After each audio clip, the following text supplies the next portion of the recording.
Welcome back to UBS Garden. Way over here. This is for my whiteboard.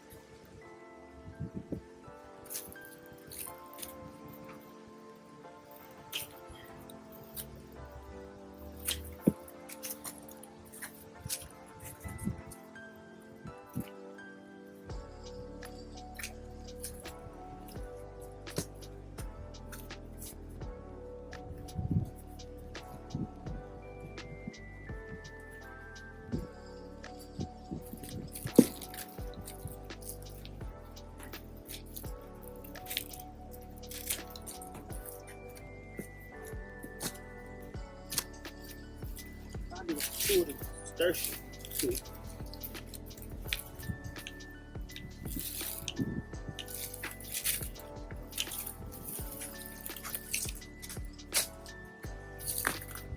There's a lot of nasturtium seed pods. To collect.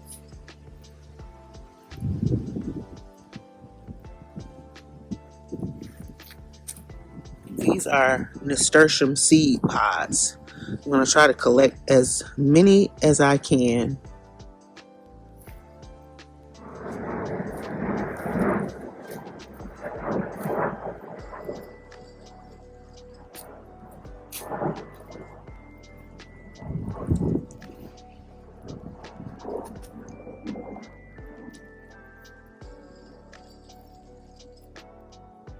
Tony, we're not going to do it now.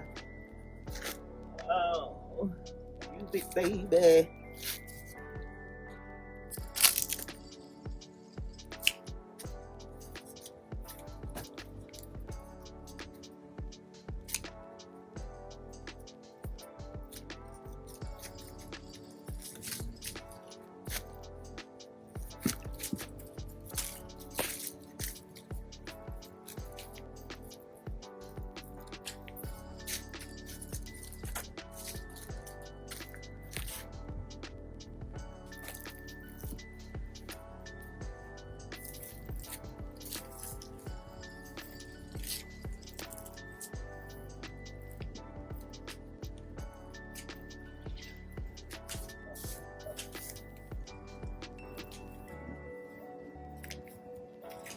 I have the wrong shoes on. I have my Uggs on. I need to take these off. I started this video abruptly, but I lost the beginning clip of this video because I was trying to delete some videos to free up some storage. But however, welcome to UBS Garden. My name is Nan Shane. I grow in the city of Detroit in Zone 6B. I was telling you that I'm going to be cleaning up some beds today, and one is this okra bed. Previously, I finished up cleaning the tomato bed, cleared off the lima bean trellis, and as you see me making piles right here, I cleaned up the previous piles that I had and made new piles with the zinnia and the lima beans. But I'm going to go around and pick those up. My son is coming from out of town, so I'm going to have him help me continue to clean up the garden. All of the straw bales and mums and pumpkins I'm going to put in one area, pile those hay bales up in one area. I'm a little OCD, and so things scattered around out of place, which they're not out of place, but I need them in a specific place. I need things aesthetically pleasing. I am aesthetically pleasing person when it comes to my garden, my home. And so I have to have things in order. That just helps my OCD. But anyway, yeah, so also I'm going to put row cover on the collard green bed and the broccoli beds because it is going to be very, very cold next week. We are actually supposed to be getting snow. Today is 60, but very windy, and it is a bit chilly. But next week is going to be snowing, so they say. So I'm going to cover those. They are covered with mesh that it will not help with the cold. That's just for to keep bugs out. So I'm going to cover them with a roll cover, which is just a little thicker fabric to help keep them warm.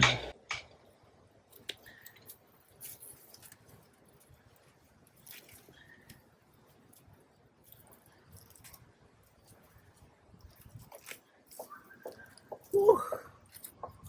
She wasn't playing.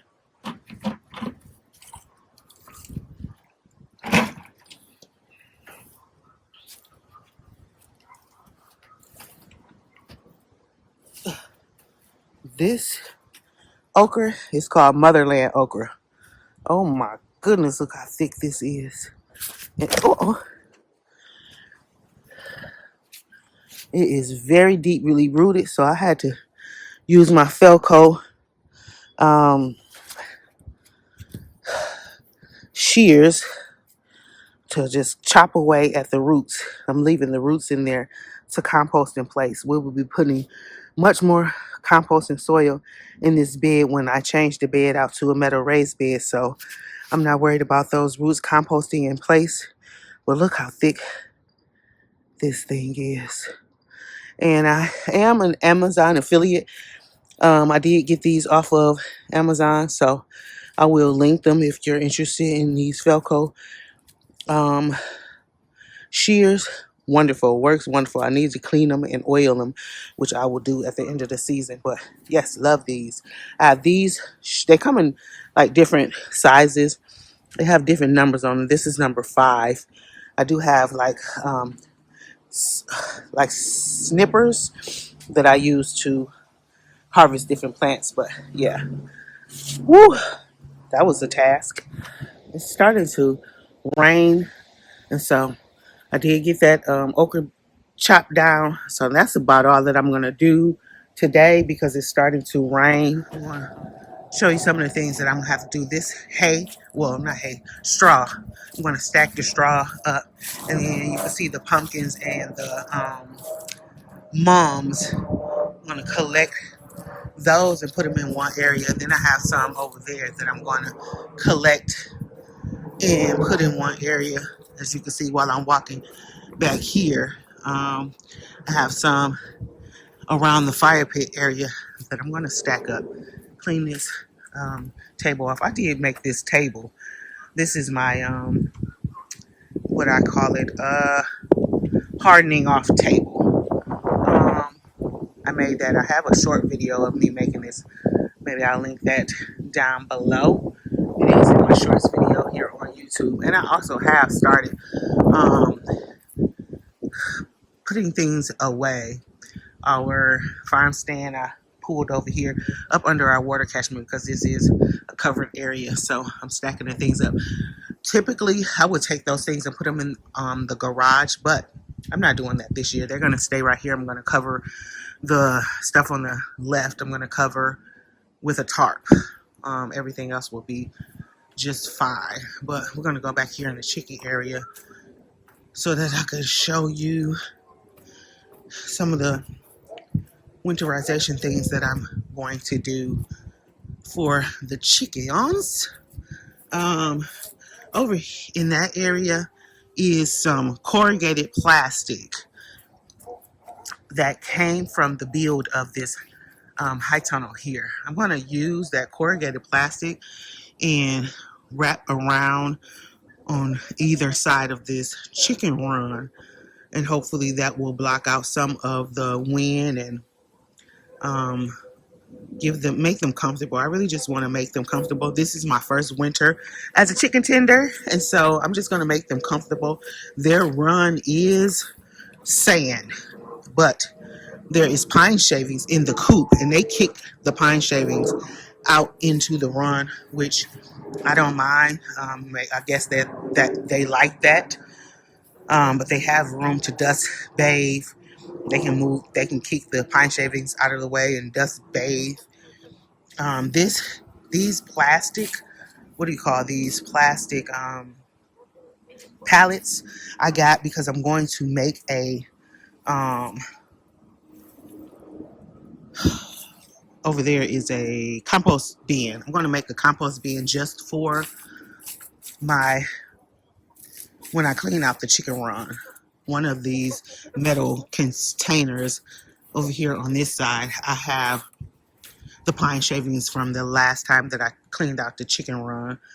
But I'm gonna, oh, let me open up the coop. Actually, their coop is pine shavings, and it is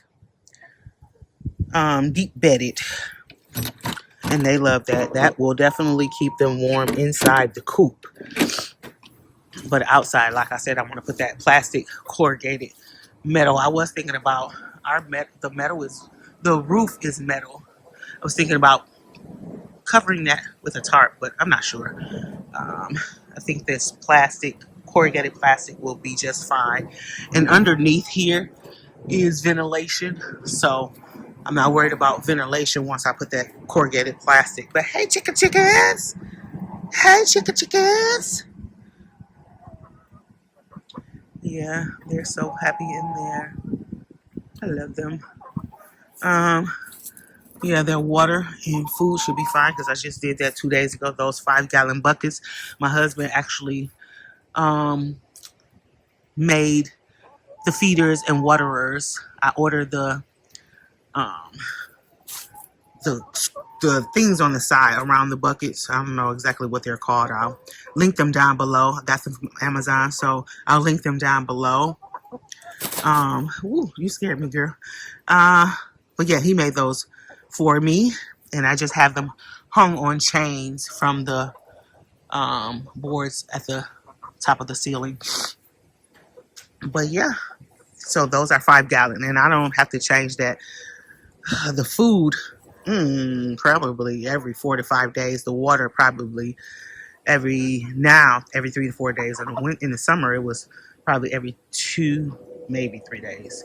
But what I'm back here for is my chicken cam battery has gone down because it says that my satellite is not in a good area. So what I'm going to do is put this satellite up here so that it get more sun. It's secure right there. That's good.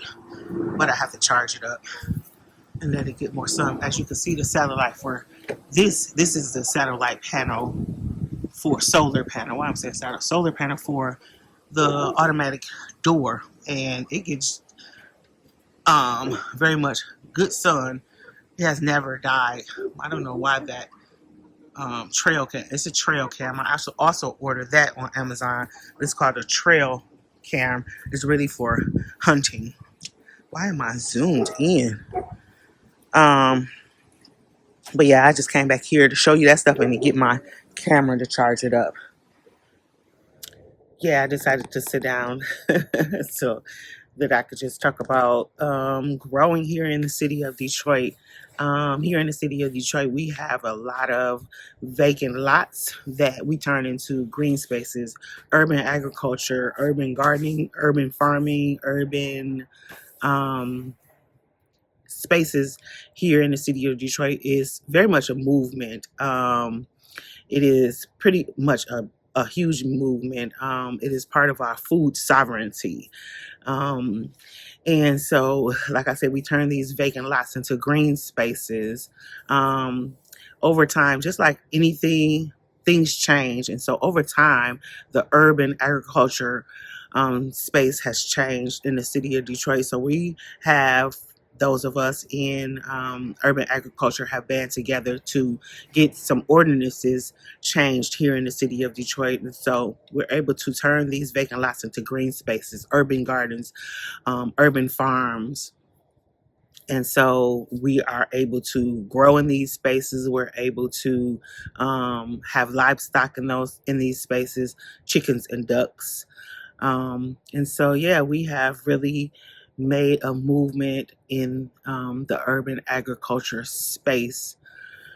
And I'm very much so glad to be a part of that. I not only do this for myself and for my family, I do this for my community, to bring my community access to fresh fruits and vegetables, nutrient dense fresh fruits and vegetables, because there's so much Dollar Tree and Dollar General and small local grocery stores that don't sell nutrient dense fruits and vegetables.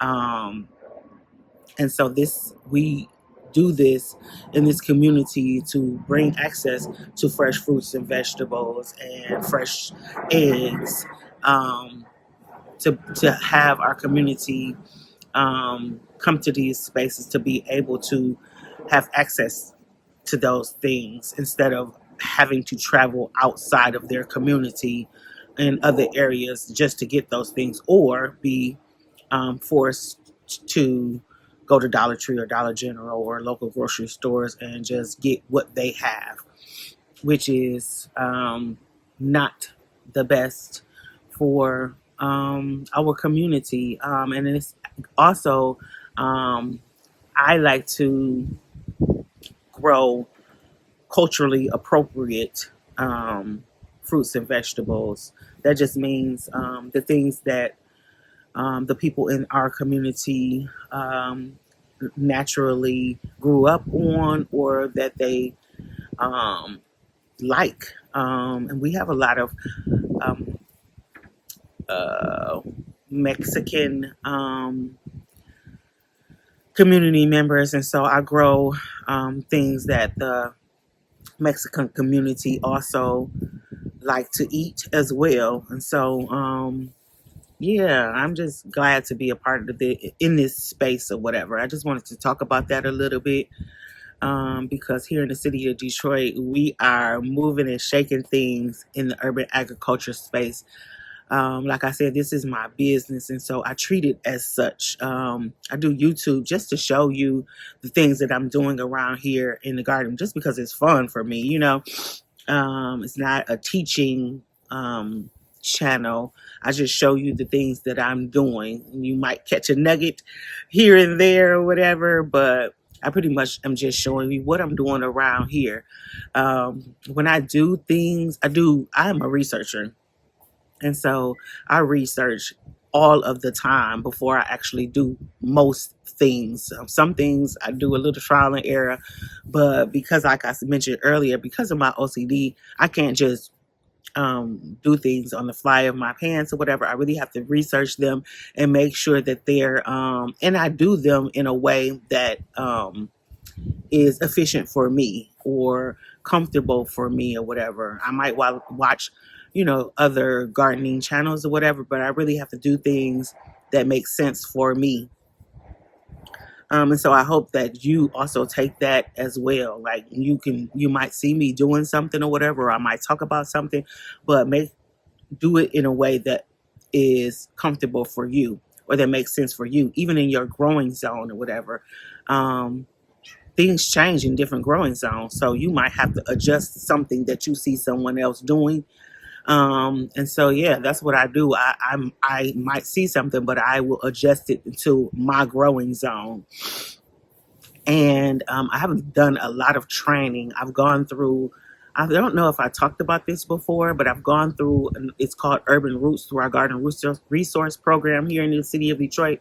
That is what first started me out in teaching me how to grow this community garden space. Then it evolved into me taking a course with Michigan State University. It's called Organic Farmer Training Program. I took that course that really taught me the business side of urban agriculture or agriculture in general. And I've also taken a growing medicinal herbs course, because I'm very much into herbal and holistic medicine. So I use the things that I grow to make herbal products. What else? Um, I've taken TOP, which is an organic program through, I don't think that's through Michigan State University, but it's organic training to teach you how to grow organically. I'm not organic certified. Our space is not organic certified, just because that takes a lot of preparation. It takes a lot of, you have to do a lot of tracking what you use to grow in the soil, all of the fertilizers and all of those things or whatever. So I just choose to be naturally organic. I use natural organic practices. That's why when I did the chicken coop, cleaning out the chicken run rather, I showed you that I used that first Saturday, which is ombre listed on every product that is organic. It should have OMRI, OMRI listed, and that just means it is certified organic through the USDA. Those are the products that I use. Not all of them not all of them, not all products. Well, I don't use all of these OMRI listed products, if that makes sense. I only use a few products. I try to, like I said, I try to grow naturally organic. I use things that I also, um, like, what is it? My comfrey tea. I'll make comfrey tea as my fertilizer. I might fertilize the beds once in the spring before I start planting. And then I'll use like blood meal, bone meal, organic fertilizer, fish emulsion. Um, those are the things I'll use to amend the beds. And throughout the growing season, I'll start out using fish emulsion a few times, but I use my comfrey tea for fertilizer.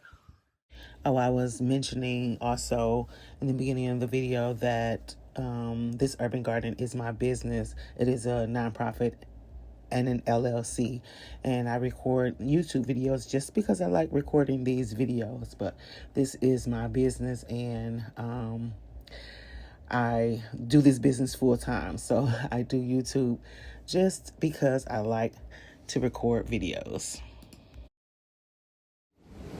because I think that it is important to know where your food comes from, whether you're growing it yourself or you're buying it locally and in season. And again, like I said, I'm very much so happy to be a part of this urban garden growing community here in the city of Detroit. My last video, I believe it was the last video, I showed you my trees that I have in here. I forgot to put in here my cherry tree. This is a what kind of cherry tree? Sweetheart cherry tree. I am going to get more fruit trees. Those fruit trees are not in their permanent space. I just have them in the containers. Those are 15, I want to say maybe 20-gallon pots, temporarily, because I am purchasing 5 additional lots, and those are going to be turned into an orchard.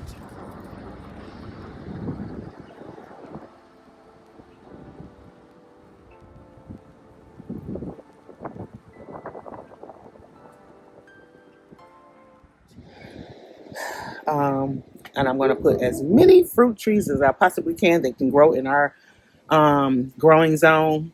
But yeah, those trees I've been buying trees because when I do put them in their permanent space, I wanted them to be established trees. I didn't want to just put new trees over there, because I do want fruit. When I do start putting the trees in their permanent space, some of them I want to get fruit off of them. But yeah, periodically I just been buying fruit trees, and I do buy my fruit trees from a greenhouse called Blocks. It's in Romulus, which is the suburbs of the city of Detroit. But yeah, this is going to be the end of the video. I hope you enjoyed going around the garden with me for garden updates, and doing a little cleanup of the beds and showing you other cleanup projects. I'm going to get out of here because, like I said, it's starting to rain, and I have some other errands to run today. But again, I hope you enjoyed the video. Again, if you have not subscribed, please hit that subscribe button. Comment down below. Let me know how your fall gardening, the fall cleanup, if you did a fall garden. And yeah, let's get growing.